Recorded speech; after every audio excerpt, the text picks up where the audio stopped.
Shorts وغیرہ پہننے کا کیا حکم ہے؟ اسی طریقے سے ہاف آستین والے جو بازو ہیں ان کا پہننے کا کیا حکم ہے؟ دیکھیں آستین، ہاف جو آستین ہیں وہ تو پہننا جائز ہے، البتہ یہ ہے کہ ناپسندیدہ ہے۔ جو شارٹس ہے، جو لوگ کچھا طرز کی ایک چیز پہنتے ہیں جس میں گھٹنے ننگے ہوتے ہیں، تو سب سے پہلے انسان کو یہ سمجھ لینا چاہیے کہ جسم انسانی کے اندر جو سطر ہے وہ کہاں سے کہاں تک ہے۔ تو مرد کے لیے جو سطر ہے وہ ناف کے متصل نیچے سے لے کر گھٹنے کے نیچے تک ہے۔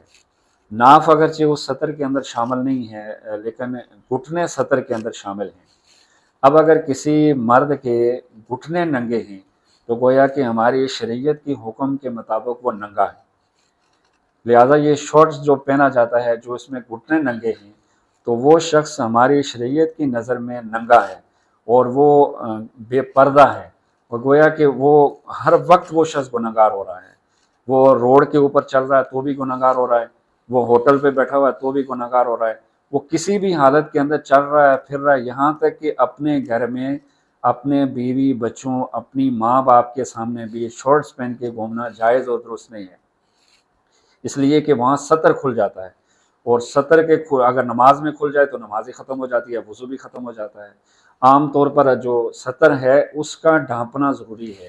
شارٹس کے اندر اگر گھٹنے کسی شخص کے ننگے ہیں تو وہ خود بھی گنہگار ہو رہا ہے، دیکھنے والوں کو گنہگار کر بھی رہا ہے اور ان کے گناہ کو اپنے سر لے بھی رہا ہے۔ اور یہ وہ شخص ہے کہ جو مومن مردوں اور مومن عورتوں اور مومن معاشرے کے اندر بے حیائی عریانی اور فحاشی پھیلا رہا ہے۔ لوگوں کو چاہیے کہ وہ اس کو منع کریں، اور اس چیز پر پابندی ہونی چاہیے کہ جو لوگ بازاروں کے اندر اور ہوٹلوں کے اندر بیٹھ جاتے ہیں اور اس طرح سے بالکل ننگے بیٹھ جاتے ہیں، انہیں یہ پتہ ہی نہیں ہوتا کہ میں سطر کا کون سا حصہ ہے جو میرے لیے چھپانا ضروری ہے۔ تو اس لیے شرٹس تو بالکل شریعت کے اندر بالکل ناجائز ہے اور بہت بڑا گناہ ہے۔ عورت کا جو پردہ ہے، عورت کا تو سمجھیں کہ پورا جسم ہی پردہ ہے۔ البتہ یہ ہے کہ عورت کے جو جسم کے جو 3 اعضاء ہیں، اس کا چہرہ ہے یا اس کے ہاتھ ہیں یا اس کے پاؤں ہیں، تو شریعت نے اس کو اگرچہ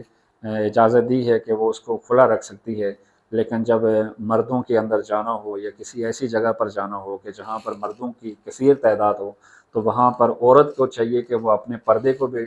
اپنے جو چہرہ ہے اس کا بھی پردہ کرے اور اپنے ہاتھوں اور اپنے پاؤں کا بھی پردہ کرے۔ لیکن عام حالات کے اندر یہاں تک کہ عورت کی یہ جو کلائی ہے یہ بھی پردے کے اندر آتی ہے، لیکن عام حالات کے اندر چونکہ اگر ان کا بھی پردہ ہو جاتا ہے، چہرے کا بھی اور ہاتھوں کا بھی پاؤں کا بھی، تو عورت کے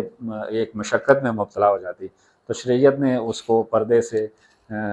ہٹا لیا ہے، لیکن یہ ہے کہ مردوں کے اندر جائے تو وہ چہرے کا بھی پردہ کرے۔